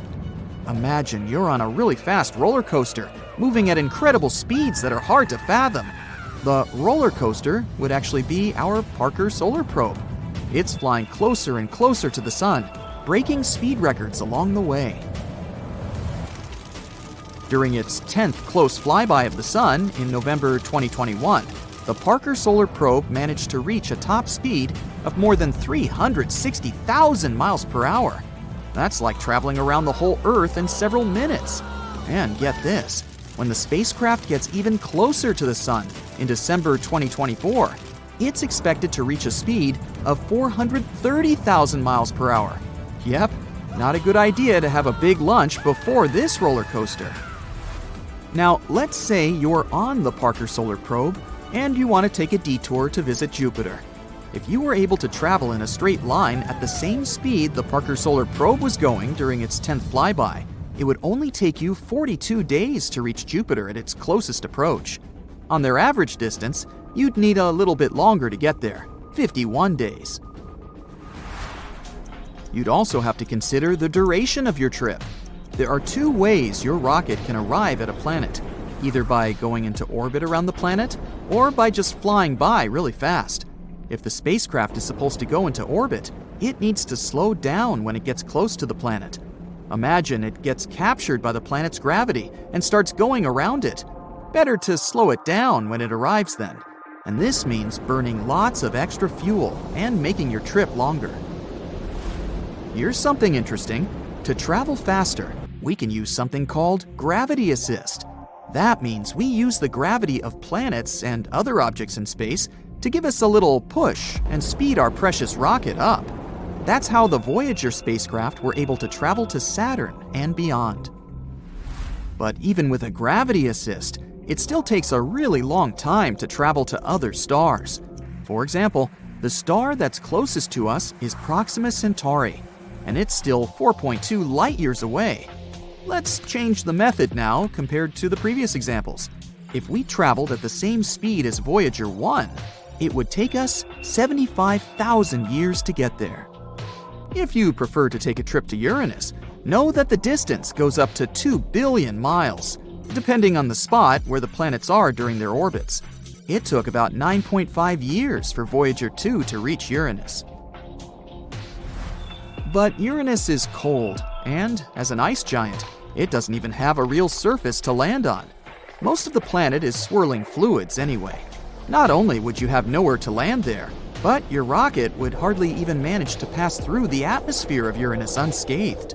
The temperatures and pressures are extreme up there and would just destroy your entire metal spacecraft. You're standing in a room full of explosive gas. One spark could cause an explosion so powerful that all the windows and doors would be just blown out with a huge column of fire. And you're holding a match. You need a bigger target than this room. How about the largest room of explosive gas in our entire solar system? Meet Jupiter. It's the 5th planet from the Sun, and the largest one in our system. It's 11 times the width of Earth, and almost 2.5 times heavier than all the other planets in our solar system combined. If we put Jupiter on the scales, we would need about 317 Earths to balance it. But most importantly, it has a lot of methane in its atmosphere. It's the gas we use in our kitchen, or fill up our car with, and it burns just fine. More importantly, there's metallic hydrogen. In its normal state, hydrogen is the lightest element in the universe. But on Jupiter, it's at great pressure, more than 400 million atmospheres. By comparison, on Earth, you feel the pressure of 1 atmosphere. So multiply that by 400 million, and hydrogen is compressed so much that it looks like liquid metal. Metallic hydrogen can be a great fuel. It'll give off 20 times more energy than burning ordinary hydrogen. So you and your match can have great fun out there. Okay, here we go. The first problem is distance. Jupiter is only 1 planet away from us, but the path is also blocked by the asteroid belt behind Mars. It's full of giant rock debris. On average, each asteroid could be as wide as the distance from Los Angeles to Las Vegas. There's rocks the size of an entire state. And the biggest asteroid of them all is Ceres. It's almost as wide as Alaska. It's even considered a dwarf planet. And this dangerous journey to Jupiter takes about 650 days. That's almost 2 years of boredom inside a spaceship. By comparison, the longest time astronauts have spent aboard a spaceship is 84 days. But we'll let you take your favorite DVD collection and a couple bags of popcorn. At the end of the day, you'll be able to get some sleep after a hard day at work. Fast forward 2 years into the future, and you've arrived at your destination. You're already imagining lighting a match at the surface of Jupiter, exploding it like a balloon. Oh, be careful when you get close to it. Because of Jupiter's great weight, it has a strong gravitational force, about 3 times stronger than back home on Earth. The closer you get to its surface, the weaker you feel, and you can even barely stand on your feet. The maximum weight you can lift here is also 3 times less, and even a match you're holding in your hand already feels heavier. If you try to jump up, you need more effort. Actually, you can't even do that because Jupiter is a gas giant. That means it has no solid surface. Theoretically, the deeper you dive into these clouds, the more pressure you'll feel. Gradually, the clouds and gases thicken and form a kind of liquid. But you don't have to dive that deep. Methane is a light gas, and it's closer to the surface. So, this is the moment of truth. You take a match, you flick it on the box, and nothing happens. Well, let's give it a couple more tries. Second match. Third. Nothing works. Okay, you've got a gas burner in your backpack. You unscrew the valve to maximum, and nothing happens again. Well, that's because it takes 3 components to start the combustion process. The first is fuel. Luckily, there's enough methane and metallic hydrogen on Jupiter to blow up the whole planet in a matter of seconds. The second component is the ignition source. It's the initial force that will start the combustion process. It could be a spark, an electrical discharge, or a match like the one you have in your hand. And the last ingredient is oxygen. Yes, the same oxygen that we breathe. It's just as important to fire as the fuel itself. For an experiment, try lighting a small candle. Now cover it with a glass. You see how the fire keeps burning for a few seconds and then goes out? The fuel is still there, but the fire has used up all the oxygen inside the glass, and the burning process is over. The same thing happens on Jupiter. There just can't be fire, simply because there's no oxygen. And you didn't even have to fly there to find that out. From Earth, we can see hundreds of thousands of little meteorites falling on Jupiter. The asteroid belt next to it is to blame for this. When they hit its atmosphere, they start to burn, and that doesn't instantly blow up the entire planet. But don't be upset. There's still a way to ignite this gas giant planet. All you have to do is trigger a thermonuclear chain reaction on the planet. Then, there'll be an explosion so powerful, it'll be visible from Earth, and it will be like the birth of a new star. To do that, we need to detonate a nuclear reactor, like the ones that give us electricity here on Earth. In fact, we'd have to send everything we have to Jupiter, but even that won't do the trick. Big asteroids, when they hit the planet, cause a much bigger explosion. In 2009, a meteorite the size of 5 soccer fields hit Jupiter. It caused an explosion of 5 billion tons of TNT. This incident left a dark spot the size of the Pacific Ocean. And an even bigger explosion happened there in 1994. After that collision, there was a giant spot on Jupiter, almost the size of our planet. But strong winds and storms quickly began to sweep away the traces of the explosion. After a few weeks, Jupiter looked like normal. The problem is that our attempts to blow up the gas giant took place on the planet's surface. We need to plant a charge the size of the moon deep below. A massive explosion will cause a thermonuclear reaction and cause the metallic hydrogen to detonate. The explosive process is set, and within seconds, Jupiter explodes like a giant balloon. But this spectacle will be the last one that humanity ever sees. The explosion would disturb the stable orbits of Earth and the other planets. The trajectory of Earth around the Sun might change, and we may see the dawn not in the east, but on any other side of the world. When the strong wind from the explosion reaches the Earth, it'll start scraping our atmosphere. Soon, our planet will lose its ozone layer. It was our shield that protected us from solar radiation. In such a situation, we'll have to hide underground for the rest of our lives. But even this can't protect us. Before long, the Earth will be showered with thousands of meteorites. Jupiter was so heavy that it held the asteroid belt in place. Without it, the asteroids would start flying towards us. Earth would feel a constant meteor shower. But there would be no one left on Earth to observe it anymore. Jupiter's explosion can be compared to a supernova. In fact, Jupiter is practically a star. If it were just a little bigger and heavier, it would start to shrink. The intense pressure on the planet's core would start thermonuclear reactions. Eventually, Jupiter will have turned into a brown dwarf, and it would be 50 times heavier than it is now. But because it doesn't have enough weight to do that, Jupiter is sometimes called a failed star. Well, maybe we should visit other gas planets in our solar system and try to light our match there. Saturn. Saturn's atmosphere is similar to Jupiter, but there's no oxygen for combustion there either. So all you have to do is admire the planet's beautiful rings and move on. Well, Uranus and Neptune are much smaller, and they don't have metallic hydrogen, so their explosion wouldn't be as strong. But you still wouldn't be able to ignite them with a match because there's no atmosphere full of oxygen. But there is one planet where you could light a fire with your match. It's GJ1132b, and it's 39 light-years away. Scientists think it might have oxygen on it, although it's not a gas giant that has combustible gases in its atmosphere. But you can still sit on its rocky ground and make a fire to admire the unusual sunset. Jupiter has 79 known moons, and the 4 biggest of them that are particularly interesting are Galilean moons. They were named after Galileo Galilei. He discovered them in the 17th century. They have something in common, but at the same time are all very different. Europa is the smallest of the Galilean moons with a diameter of 1,860 miles. It orbits Jupiter every 3.5 days. The first images we got from there were taken in the 1970s. Its surface mostly consists of water ice. Europa has long fractures, often around a mile wide, that can extend for thousands of miles across its surface. They were probably formed as the crust pulled apart from tidal forces on the mysterious ocean beneath the surface.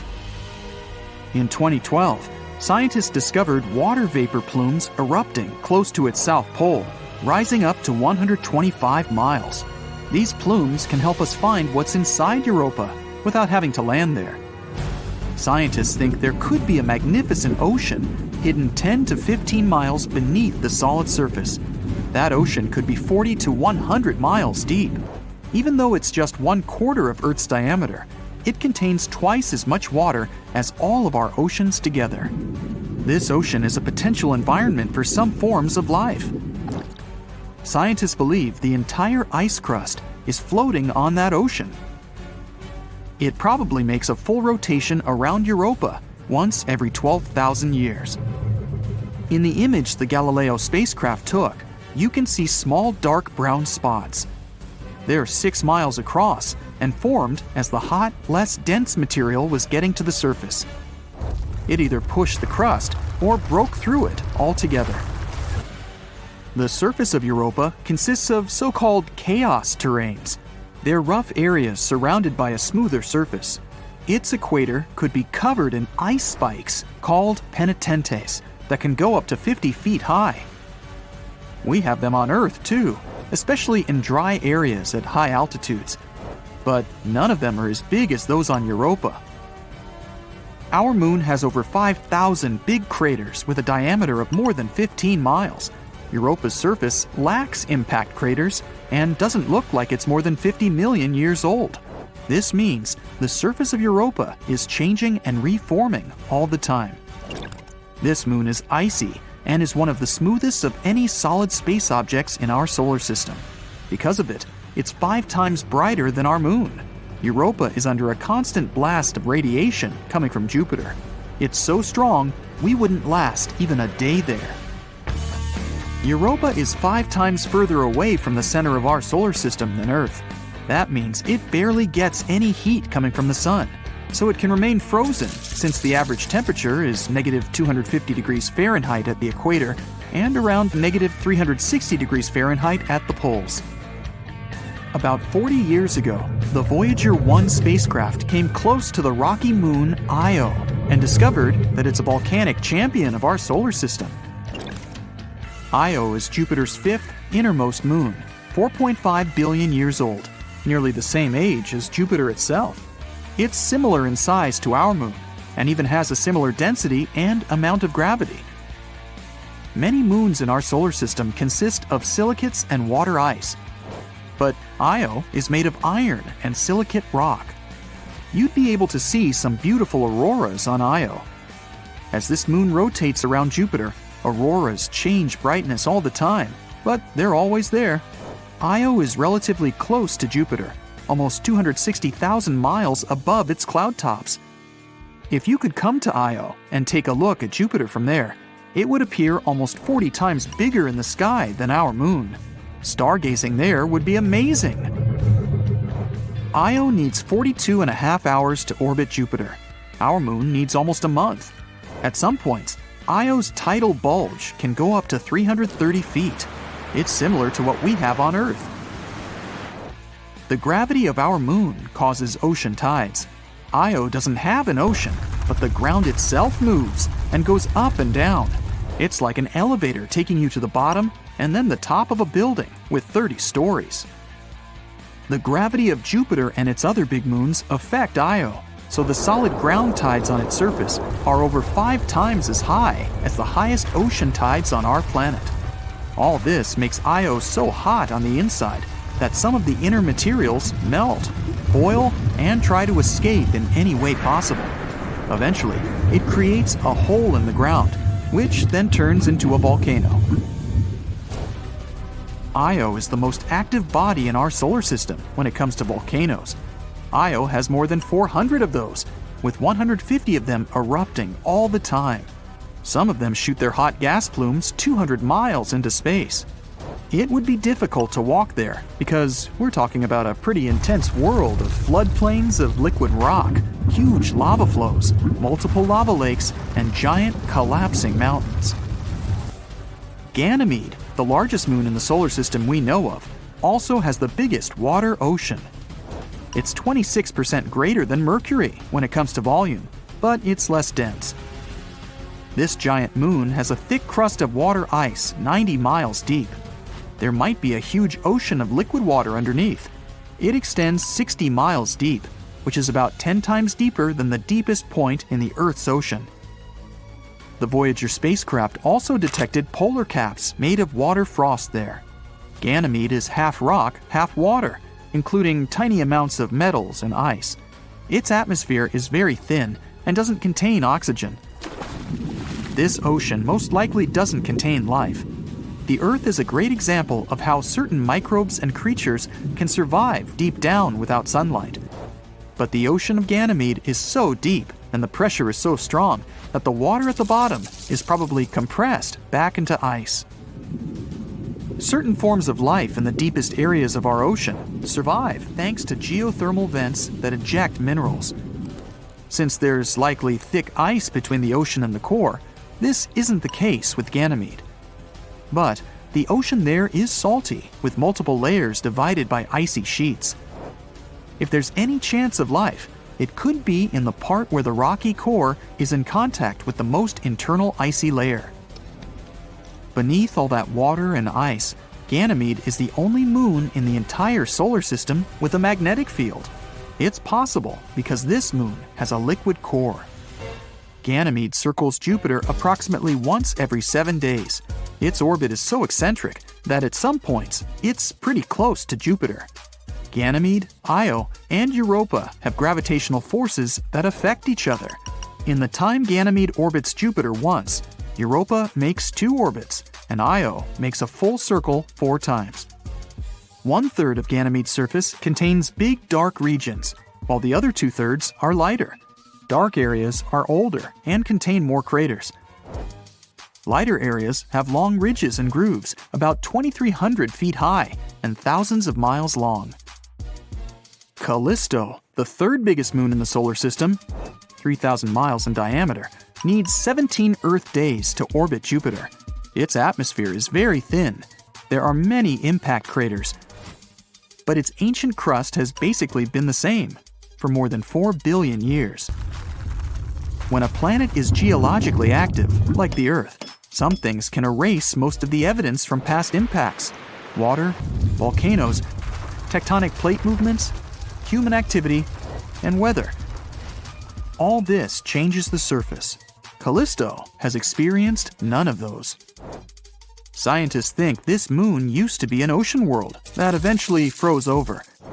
It was hit by meteors from time to time, but mainly remained untouched.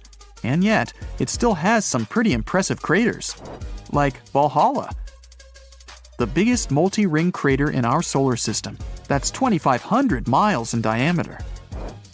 Major craters on Kalisto contain more rings than those on other celestial bodies.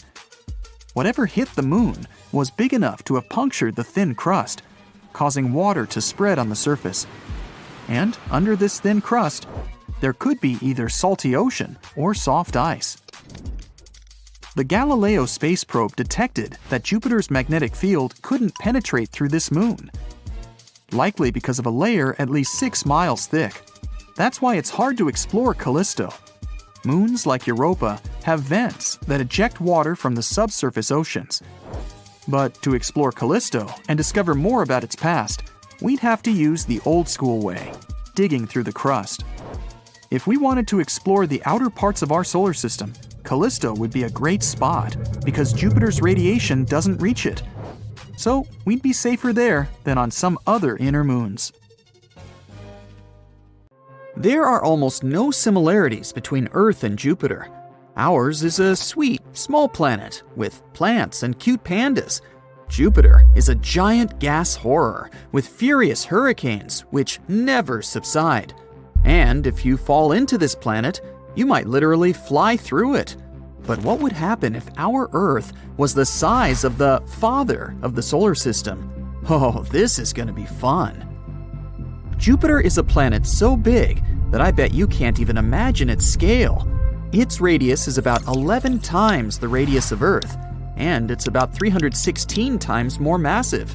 So, to turn Earth into another Jupiter, we'd need to increase its radius by 11 times. If the planet's density remained the same, then the mass of our new Earth would increase greatly. Actually, it'd be as much as 4 times larger than Jupiter's. Of course, these changes wouldn't go smoothly. The very first thing that we would immediately notice, nope, not the size, gravity. It would increase by about 11 times compared to old Earth's.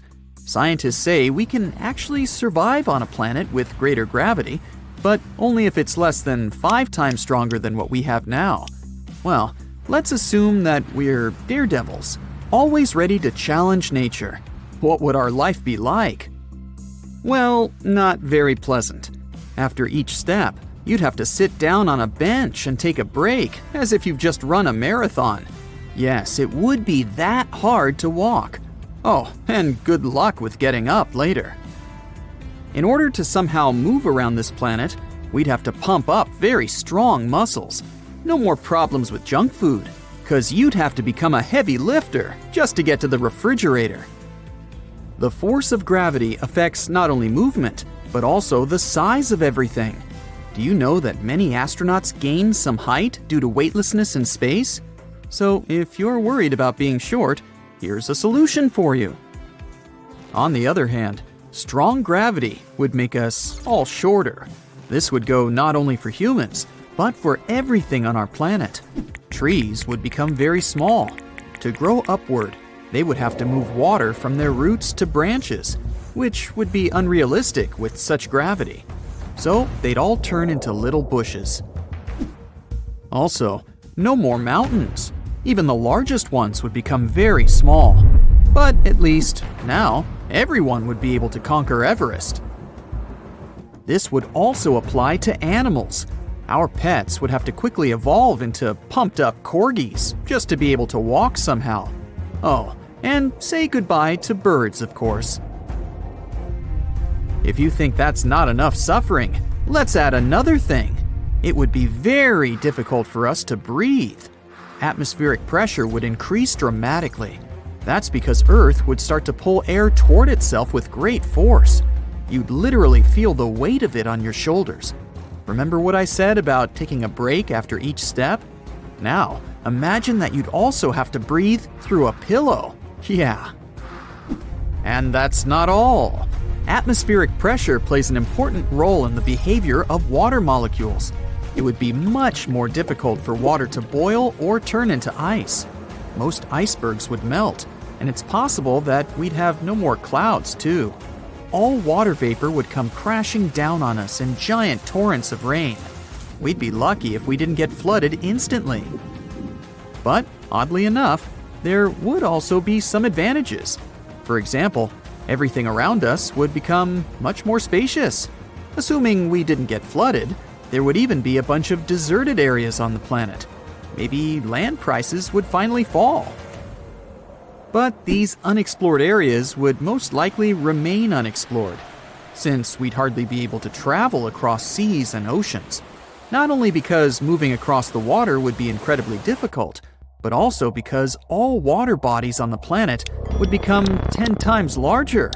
The very thought of getting lost in the ocean is frightening, but imagine if it was 10 times deeper and bigger? Uh-oh. So, no more sailing. And forget about flying by plane, or visiting space ever again. But it seems like it's still not all. If Earth was the size of Jupiter, we'd also have volcanoes raging everywhere. Due to the increase in its mass, Earth would become terribly unstable. All extinct volcanoes would become active again, and there would be lava and poisonous gases everywhere. In 1883, there was the most destructive eruption in the history of humankind, the eruption of the Krakatoa volcano. It occurred on one small island, but people all over the planet could feel the consequences. The eruption destroyed the island, triggered many tsunamis, and clouds of poisonous gases spread for miles.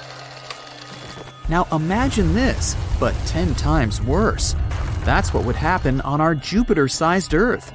It would probably be similar to the fall of the Chicxulub meteorite, the one that wiped dinosaurs off the face of the Earth. Then, poisonous gases spread all over the planet, causing one of the greatest massive extinctions in the history of Earth. Oh, and we would also lose the magnetic field, like the cherry on top of the cake. The magnetic field is very important for life on Earth. According to Rory Barnes from the University of Washington, it shields life on the planet from the nastiness of space, which means all sorts of radiation and solar winds. There's a molten iron core inside our planet that is responsible for producing the magnetic field. If the amount of pressure on this core increased due to gravity, it could solidify. And because of this, Earth's magnetic field would disappear. We would be exposed to the effects of cosmic radiation. Too scary to even imagine. Alright, so now we know that living on this new Earth would be a real nightmare. But what about outer space? You've probably heard that Jupiter, thanks to its strong gravity, protects us from asteroids. Well, this would become our job. Jupiter experiences about 24,000 collisions a year, and now it'd be our destiny. Do you remember me mentioning the Chicxulub meteorite? Similar tragedies happen to our planet once every 100 million years or so. But if it became the size of Jupiter, these guys would visit us every Friday. Also, we'd have to say bye-bye to the moon. Our natural satellite is too close to us. So if Earth grew in size, it would be a real catastrophe. We would literally watch the moon being torn apart in the sky.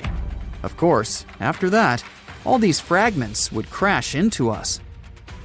One of the theories claims that billions of years ago, the moon somehow separated from Earth, and its pieces gathered into a ball. Now, it would be like watching its creation rewind. And even if the moon survived, somehow remaining in Earth's orbit, the changes in the tides would still be dramatic. The consequences of these changes would be very unpredictable, but probably a bunch of tsunamis would be some of them. On the other hand, we'd probably gain a couple of new moons. Jupiter has as many as 79 of them. It would probably be a spectacular view, if only gas clouds from all those volcanic eruptions didn't block it. Also, the appearance of a second giant planet would have significant consequences for the whole solar system. Don't worry, other planets wouldn't crash into us. Many people underestimate just how far the planets are from one another. But still, the new Earth would shift the orbits of other planets a little and affect the rotation speed. And Earth itself would rotate around the Sun much more slowly because of its huge mass. For example, 1 year equals 12 Earth years on Jupiter.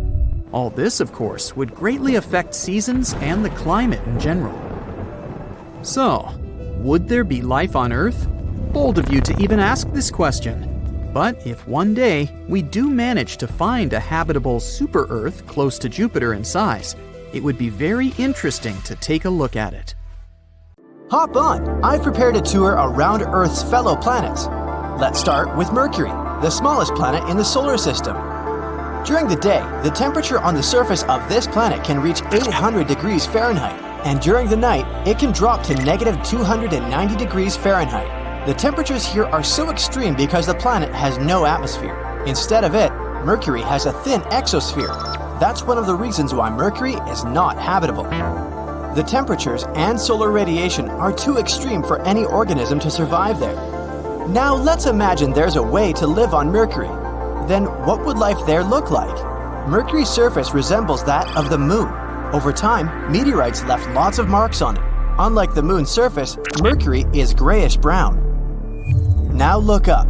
The sun on Mercury would appear almost 3 times as large as it does on Earth. The sunlight would be almost 7 times brighter. I wonder what type of sunglasses people would wear if we lived there. Can life appear on this planet in the future? Don't get your hopes up, it's very unlikely. Now, how about landing on Venus? You might think the hottest planet in our solar system is Mercury since it's the closest to the sun. But in reality, this title goes to Venus. What is it that makes Venus boil? The biggest reason is its atmosphere. It's made up almost entirely of carbon dioxide. The atmosphere is so thick that it leads to the planet warming up non-stop. Basically, the gases in the atmosphere prevent thermal radiation from leaving Venus. So, the planet simply can't cool down. The water on its surface constantly turns into vapor. If the surface of Venus was food, then its atmosphere would be the microwave. That's why the temperatures in this world can go up to 870 degrees Fahrenheit. What would it be like to live on Venus? On Earth, seasons change because of the planet's tilt, But Venus doesn't experience any significant changes throughout the year. Things are pretty constant at night and during the day too. And what about the view of the sky? The clouds on Venus appear yellow or bright white. They're mostly made of poisonous sulfuric acid, but then why does Venus appear reddish-orange when you look at it from Earth? Talking about the true colors of planets can be a tricky business. The hue of a space body might be different when you look at it from another planet. If we traveled all the way to Venus, a reddish-brown surface would welcome us. The molecules of carbon dioxide and sulfuric acid block sunlight coming into Venus's surface, hence the reddish-orange color of the planet. Oh, and did you know that Venus is often called Earth's twin? Both planets are nearly equal in size. Both have relatively young surfaces and thick atmospheres with clouds. Plus, the orbit of Venus is also the closest to Earth. That might raise a question about the possibility of life on Venus. I'm sorry to break the news, but nope. Venus is not habitable. The next destination is Mars. Unlike Venus, Mars has seasons due to the planet's tilt on its axis. It also has a secondary seasonal effect caused by its highly elliptical orbit. The southern hemisphere has colder winters and hotter summers than those in the northern hemisphere. The average temperature on Mars is negative 80 degrees Fahrenheit. But temperatures can also range from the poles to the equator, and they can change very dramatically within a single week. Still, not that bad compared to the previous two planets, huh? Is Mars habitable? The number one thing a living organism should worry about here is space radiation. Earth has a magnetic field and a thick atmosphere to protect its surface from radiation.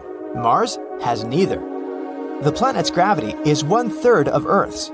So, weaker gravity and a thinner atmosphere make it harder for any living being to survive on the red planet. In 2013, NASA reported an ancient freshwater lake that could have been a hospitable environment for microbial life. This is evidence now that liquid water once flowed on Mars. This confirmation suggests that Mars could have had the necessary environment to support life. But what happened to the water on Mars? The most popular explanation is that the planet's atmosphere became too thin and cold to keep liquid water on Mars's surface. The disappearance of water might also be related to the loss of early magnetic fields. Or the reason might be the red planet's size. Mars is probably too small to keep water. So, for now, Mars is not habitable. But, scientists keep sending missions to Mars. Maybe they'll find some new information. Let's wait and see. Now, Jupiter. Have you ever wondered what it might be like to live on the biggest planet in our solar system? Jupiter's environment is an unlikely place to support life. The temperatures on this planet and its composition are too extreme for any organisms to appear there. Jupiter has layers of gas, mostly hydrogen and helium. These gases fill the entire planet. Quite literally, there is no solid surface on the planet. Gases go all the way to the core, below the surface. They become liquid and turn into plasma because the atmospheric pressure there is way more intense than any place on Earth. To put it into perspective, an organism on Jupiter has to resist 1,000 times more atmospheric pressure than it would on Earth. Can a living being survive in such conditions? Unlikely. Jupiter is completely uninhabitable. But hey, have you heard that its moon Europa might be a possible habitable zone? Change of scenery. Saturn. It's the second largest planet in our solar system. Like Jupiter, Saturn is a gas giant ball mainly consisting of hydrogen and helium. What about temperatures on Saturn? It's freezing. Plus, there are extremely powerful winds there. The winds in Saturn's upper atmosphere reach the speed of 1,600 feet per second.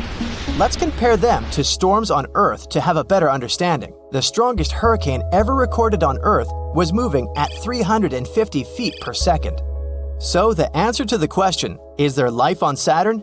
Seems pretty obvious. Life, as we understand it, doesn't exist there.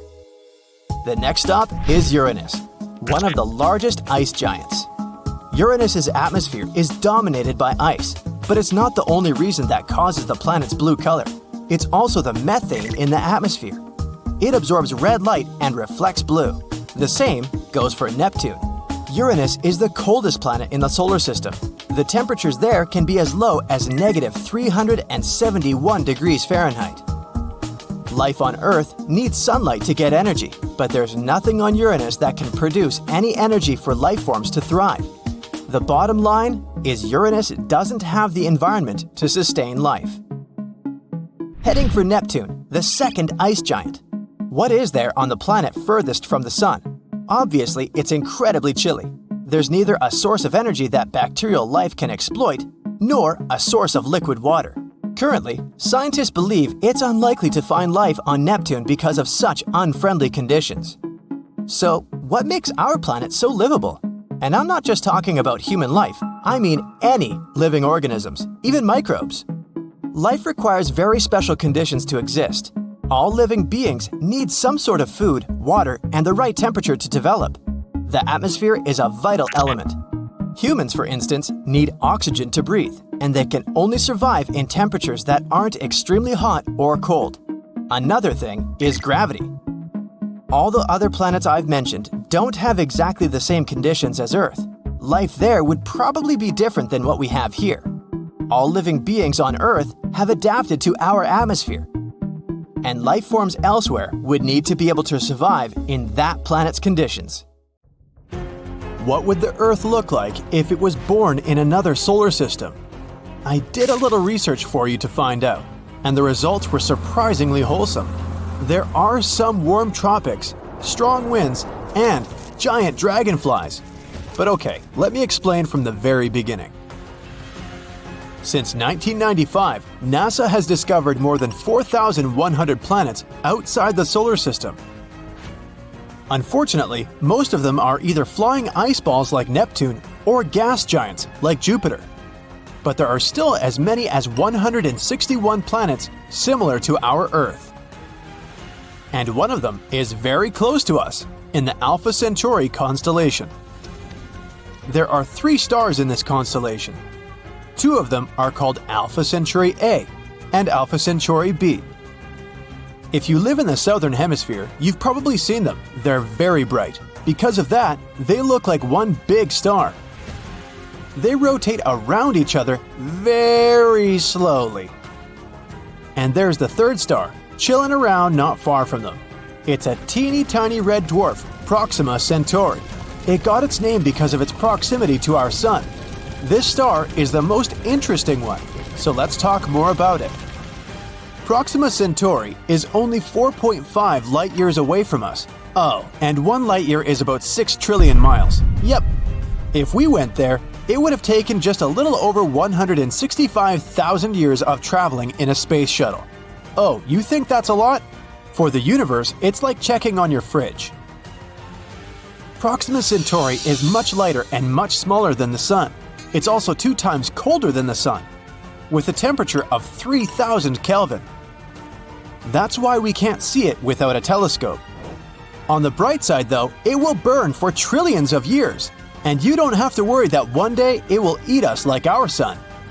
And yes, our twin planet is located right next to Proxima Centauri. This planet is called Proxima b. Yeah, I know, they got creative with all these names. I hope you won't get confused. It's slightly larger and more massive than the Earth. This planet is located in the habitable zone of Proxima Centauri. It means that there can be water and even some microorganisms there. Yes, it's possible that one day we'll find some life there. But right now, we don't know much about this mysterious planet. It's probably a rocky planet like our Earth and has a similar landscape, but this is just a theory. Who knows what kind of jokes the universe can throw at us? It would be a shame to fly 165,000 years just to stumble upon a giant piece of ice or something. Fortunately, we probably don't have to wait that long. The big brains are now developing a technology that would allow us to move at the speed close to the speed of light. If they succeed, we'll get to Proxima b in just 20 years. But anyway, this video is not just about Proxima b. It's about what would have happened if life had originated not in our solar system, but in Alpha Centauri. What if we were orbiting Proxima Centauri, or the other 2 stars? So now, let's imagine that the Earth has replaced Proxima b. I'm going to call this new planet New Earth. Guess I'm not very creative at naming either. First of all, the orbit. The new Earth must be about 25 times closer to its star than Proxima b is. Otherwise, it would be unimaginably cold. Let's move the planet a little closer. Excellent. The day still lasts 24 hours, but our orbital period is very high. Proxima b revolves around its star in 11 days. But we'll make it in just 8. Hey, a birthday party every week? Sign me up. Oh, hold on. There's another problem. You see, Proxima Centauri is a flare star. This means that sometimes, just out of nowhere, it throws out some stellar winds. These winds carry around a bunch of ionized particles, which then settle on the planets. Yeah, our Sun also does that, but Proxima Centauri tries to finish us off 2,000 times harder than our Sun, so the radiation levels are off the scale, to say the least. Don't worry, it's fine. All we need are incredibly strong magnetic fields. They will help us create a very thick atmosphere that can protect us from the Proxima Centauri's tantrums. So now it's going to be very warm, or not. Another problem. Scientists are still not sure how exactly Proxima Centauri's planets rotate around it. What if they turn out to be tidally locked, like our moon? Then one half of the new Earth will be a frying pan, and the other half will be some frosty deserts. Oh, it's fine, we'll just settle down somewhere in the middle. Didn't expect that I would ever say this, but it will definitely be warm at the North Pole. And if we're lucky with the rotation, we'll just get a cozy, warm planet. The average temperature is about 70 degrees Fahrenheit, and there aren't any extreme temperatures. On the new Earth, we have much more water. The weather is generally pretty crazy, some very strong winds and quite destructive rains that can go on for quite a long time, but you can adapt. Temperature changes are much more noticeable in the mountains. Just like on Earth, the higher you climb, the colder it gets, except it's very cold right here at the top. Because of this, the mountains and hills have jungles below and snow-covered deserts on the tops. But in general, it's almost like the Earth's tropics. The flora is very rich, the trees are very low but lush. The thick atmosphere also makes flying easier, so there are a lot of large flying animals, like dragonflies with a wingspan of 16 feet. Moving on. The sky here is much lighter than that on Earth and very cloudy. Sometimes it may seem completely white. But the starry night is beautiful and bright. There are 4 suns. Our main one is Proxima Centauri. We can also see 2 bright Alpha Centauri stars. And finally, our old sun, which looks like a bright, distant star. I'll allow you to shed a tear for the old Earth. There's a few planets near us, like Proxima Centauri c. The host star is surrounded by 2 belts of cosmic dust, so get ready for some gorgeous, colorful night views. So what we have in the end is a little crazy, but a beautiful green planet. I personally wouldn't mind moving there already. What about you? Write in the comments. Alright, so now we know what would have happened if our Earth had been born near Proxima Centauri. What about the other 2 stars? Unfortunately, we won't be able to rotate near 2 stars at the same time. Scientists suspect that Alpha Centauri A and B have some kind of common planet that jumps from one orbit to another, but it's probably very cold. Let's choose Alpha Centauri A. Just like on the new Earth, here our average temperatures are about 70 degrees Fahrenheit, but now the temperature variation is quite large. It goes from -100 degrees Fahrenheit at the South Pole to 113 degrees Fahrenheit at the equator. We'll be fine close to the north. The day is still 24 hours, and the orbital period is 1 year and 1 month. It's almost the same for the Alpha Centauri b, but the orbital period is about half a year. Other conditions are very similar to those on Earth. Changes in the seasons are almost not noticeable. The temperatures don't change much either. No matter where we settle down, the neighboring star will be clearly visible, but we probably won't see Proxima Centauri. And that's about it. Of course, all this assumes perfect conditions. Just like on Earth, one slightest change, whether it's a thin atmosphere or a bigger distance from the star, and it won't end well. We got really lucky with our Earth. But even so, the chances of finding a habitable planet are very high. Even with the tiniest possibility, there will be about 15 million planets in our universe that we can find life on.